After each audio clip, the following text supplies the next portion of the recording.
Hi and welcome to another 3-string cigar box guitar lesson. I'm Sean from Coda Guitar, and today we're doing something slightly different to normal. It's often blues based stuff and using sort of fingerstyle, sort of classic blues playing, but I had a request in some of the comment sections in YouTube for more sort of flat pick, sort of beginner level stuff. So thought we'd try a bit of classic rock from late 60s British band Cream. I'm sure everyone's heard this tune. It's pretty famous. And also, when I'm doing face-to-face lessons, this is actually often one of the first songs I use for complete beginners because it's like a relatively easy riff, but it's quite good just for getting your fingers working. And we can sort of play the riff with like three different fingers. And what I'm going to do is we're going to do like an easy version, just a real sort of basic like single string, single note version in this first video, and then we'll do another one which is looking at the slightly fuller version for 3 strings. It's not quite the same as the original, but it translates pretty well onto this instrument, so if you look out for that in a few days' time. So before we get started, let's just check we're in tune. So we've got low G, middle D, and high G. So I hope everyone's doing all right, by the way. I think we're about 3 months into the current situation, so hopefully not all going too stir crazy wherever you are. So this tune is we're actually playing in the original key of the song, so it's in D, and it works pretty well just with our standard DGD tuning. We're often playing stuff that's sort of based around an open, this is an open power chord, open G power chord, but we're actually starting further up the neck, and it just works really well. We don't need to alter anything. So like I said, we're going to do the easy single note version in this one to start with. So we're right up on fret 7. I'll just go through the first riff and then maybe I'll just talk a little bit about some basic technique, but you've got to make sure that your hand is in position so that you can first of all play fret 7, 6, 5 comfortably. We want to be using fingers 3, 2, 1. Okay, so just on the top string, and we're playing frets 7 twice, fret 5 once, fret 7 once. So it's 4 notes, so it's 7, 7, 5, 7. Just using 3, 3, 1, 3. Okay, and once we've done that, we're going to move on to the middle string, and we're also going to play fret 7, but this time we're going to sort of step through fret 6 as well to fret 5. So just play each of those once. 7, 6, 5. So I'm using 3 fingers there.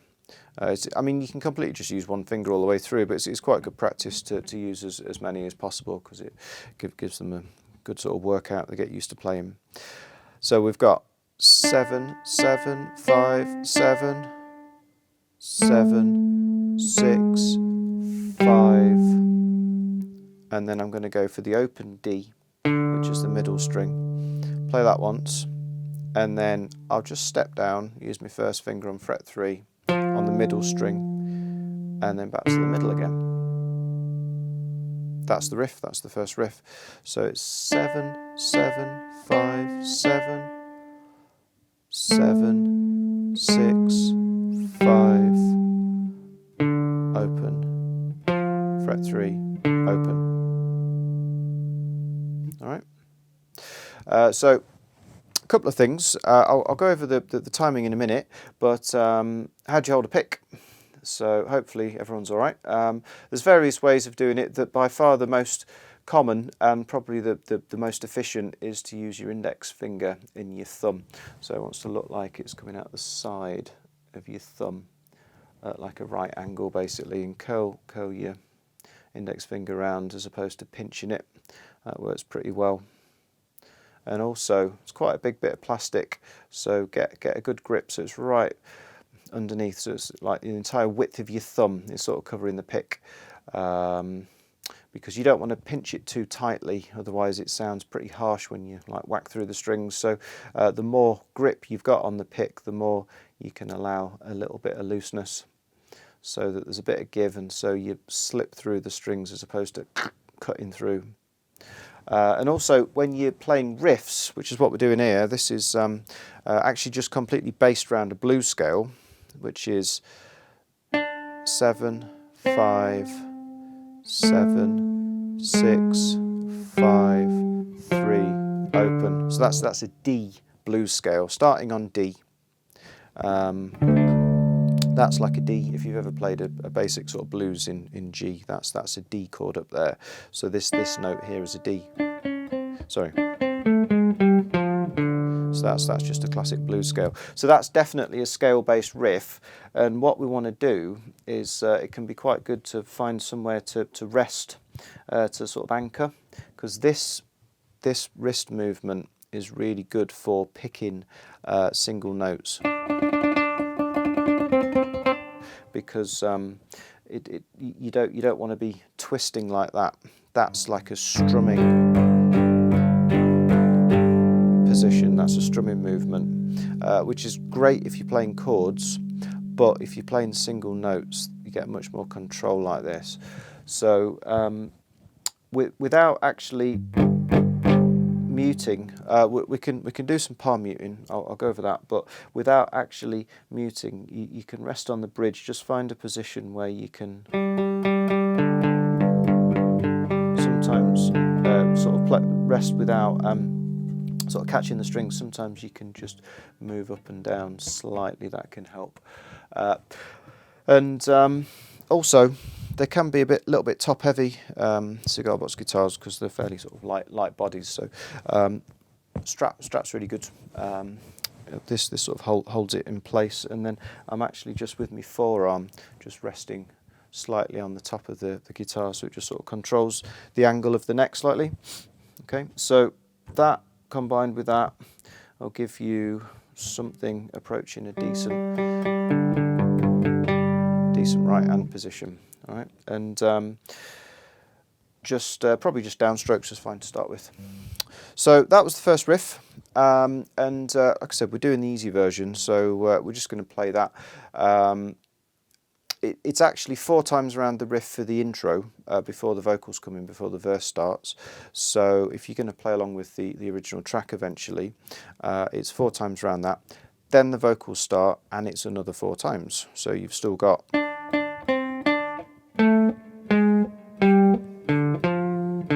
Okay. And then after that, we're going to play the riff, but we're going to change the key of the riff, so it then goes to G. And we can start here on fret 5 of the middle string now. So moving down, don't try and play in one position, move your whole hand, move your thumb down as well. So it's 5, fret 5 twice, fret 3, fret 5, and then shift up, and we're going to have to move up to fret 7, 6, 5. So I'm not trying to reach up, I'm moving my whole hand position up. So it's set 5, 3, 5, that's with fingers 3 then 1, shift up, still fingers 3 and 2 and 1, 7, 6, 5, and then we can play the open and fret 3 open. So all of those last 6 notes were on the low G, like the 3rd string. Use my first finger again. So all of that riff. Excuse me, I'll do that again. Shift up. I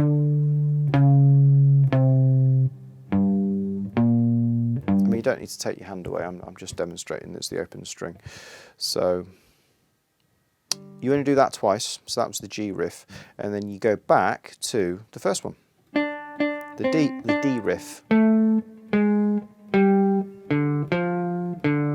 Okay, so that's actually the entire verse. So it's 4 times around the D riff for the intro, but then when the singing starts, it's another 4 times around the D riff, twice around the G, and then twice around the D.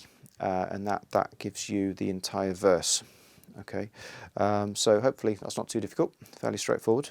The chorus, what we're going to do is we're going to play some chords, and we can, with distortion, like power chords work really well, basically. A power chord is a two-note chord.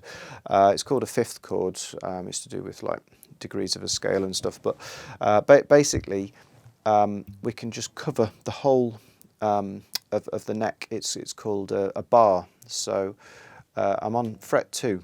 Now, if your guitar's set up for slide, you might find that a bit tough. I mean, I'm having to sort of clamp down quite solidly here, but you know, it's possible with practice. What you want to do is get your thumb sort of directly behind where your first finger is, and then pinch like that.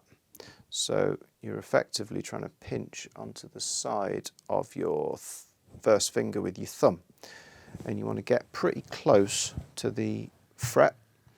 And I actually roll off, so I'm a little bit more on the side of my first finger, like that.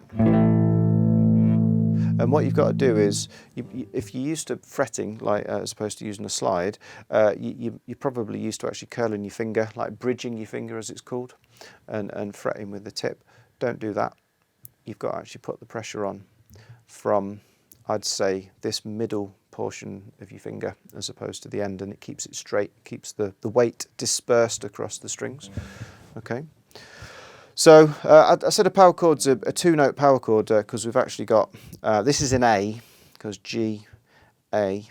We've got two A's there plus another note in the middle, so we can play all three strings. And so that is an A chord, an A power chord, or we can call it an A5. And if we went up to fret 5, so again, move up, do exactly the same thing again on fret 5, keep exactly the same distance between, or like position between your thumb and your first finger, and that's a C, that's a C5. And then if we just played the open strings, nice easy one, that is a G5, so that's just a G power chord. So we've got A, C, G. And I'll go back to the riff and do the timing on that in a minute, but let's just do the strumming on this. So because we're strumming these chords, you can be much looser. You don't need to stay like anchored on your bridge. You can be a little bit more like that. So I play this one with a down, up, down. It's quite a sort of staggered rhythm. Down, up, down, down, up, down. Then there's a gap, just one strum on the C, one strum on the G. Down, up, down. You just do exactly that 3 times. And so that is 1, 2, 3, 4, 1, 2, 3, sorry, 4, 3, 4, 1, 2, 3, 4, 3, 4.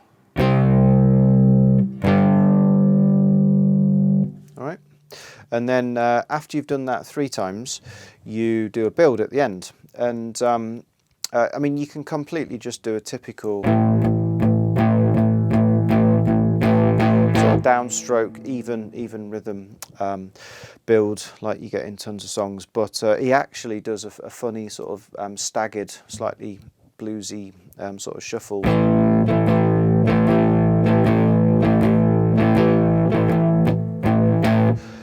Rhythm at the end, which is just, if you wanted to play it like that, it'd be down, up, down, up, down, up, down. So it's a longer down, a short up, and you fall immediately back onto the down again. Down, up, down, up, down, up, down.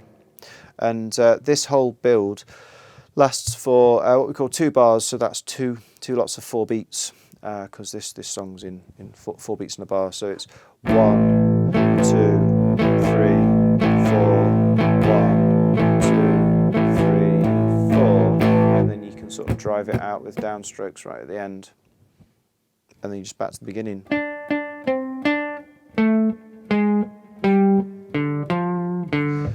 Straight back into another verse. Okay, that is basically it. It's intro, verse 1, chorus. I think there's a little break where it's just back to this main D riff again.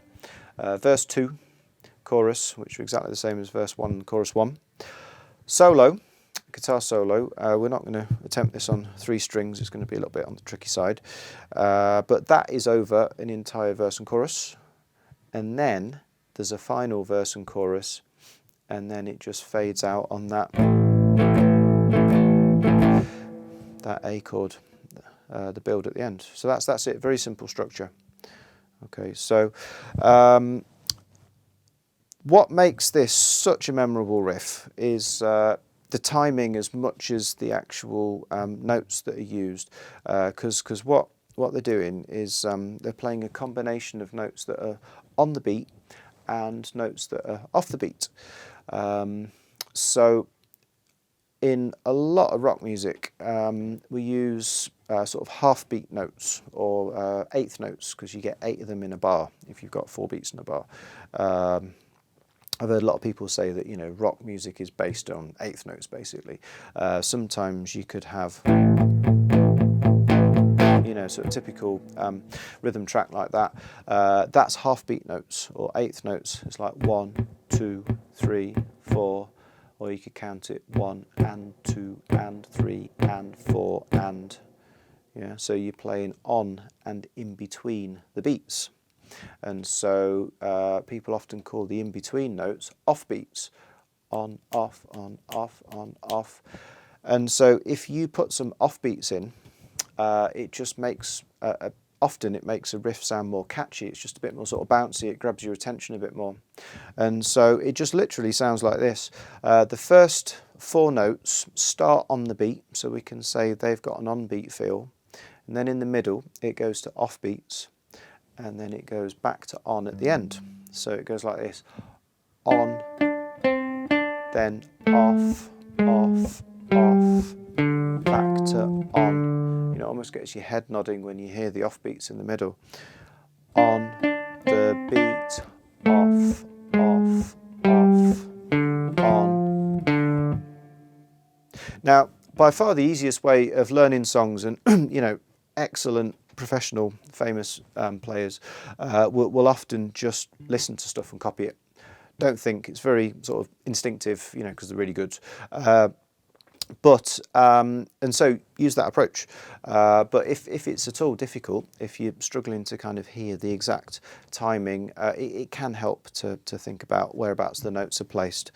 So I mean, if I count it and play it, it might be a bit like this. So it's 3, 4, 1 and 2 and 3 and 4 and 1 and 2 and 3, 4, 1, 2 and 3 and 4 and 1 and 2 and 3, 4. And then obviously it'd be the same for 1, 2 and 3 and 4 and 1 and 2 and 3, 4. Okay. So what I often do with like face-to-face students is I'll sort of recommend, most people have got smartphones these days, so you can get some quite good apps for practicing with. So you can get anything from something called Music Speed Changer for Androids, or there's one called Audio Speed Changer for iPhones.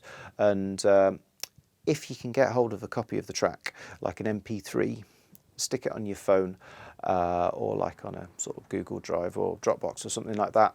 You can load this up into the app, and what you can do is slow it down. Now, it's a relatively easy tune, but if you've not been playing for that long, you'll probably still find that it's actually quite fast to play along. Just straight in, you know, bang, stick it on YouTube, off you go. It'll probably leave you behind a little bit. So what I often recommend to people is to try and slow things down to like a 70% of the original speed. Start there, be able to play it in time. Just be able to play, you know, maybe intro, verse, chorus. You don't need to repeat and play the entire song, because it's, you know, quite repetitive, and it's difficult for beginners as well to play for an entire 4-minute version. So, you know, just a short amount would be great. Speed it up from there. You know, stick it up to 80, 90, and before you know it, you've got the song down. So if it's at all possible to do that, that'd be great. Or obviously, if you've got any slightly more experienced musician friends, you know, get them to play along with you, even better. But as with most like rock, most sort of electric guitar stuff, it's designed to be played in a band. So getting the timing right is really as important, you know, at least as important as getting a good tone out of the instrument. Because if you can't play in time, then it's just not going to work when you're playing with other people. So definitely try and do that. Slow it down, speed it up. It's pretty effective. It's a very simple thing, works really well. Okay, and then just one more thing. If you wanted to get into palm muting, that is when we keep this part of our hand over the strings here and just dampening them slightly. And you can still hear the pitch, but you've really muffled the sound, and particularly, again, if you've got a bit of,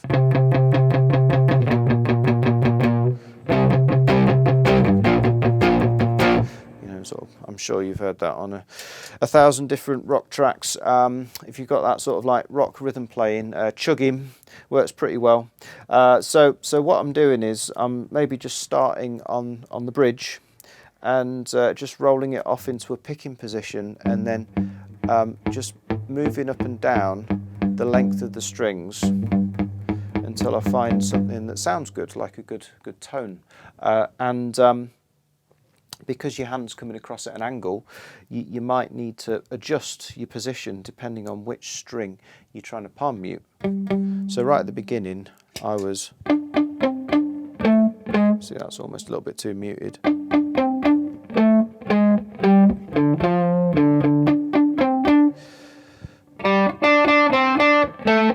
You know, you get quite a different sound. So that would be really good to get into. And you probably noticed quite a volume drop when I just played it unmuted, particularly with distortion. So you can actually dig in when you get a good position. You can play, you know, quite heavily, you know, almost a bit more than you normally do when you're just playing the open strings. And so if you experimented a bit with palm muting and not palm muting, that might be quite good, because it's such a repetitive riff. You know, you can basically have a mess around and sort of get a bit of a sort of volume build, like a dynamic change. Don't do it on the chords. Keep those open. And I mean, that's it basically. So have a go around this, and if you want to try and tackle something that's more like the full version, if you, like I said, have a look for the second instalment, which is looking at playing something closer to the original. So I look forward to seeing you here again soon on Coda Guitar.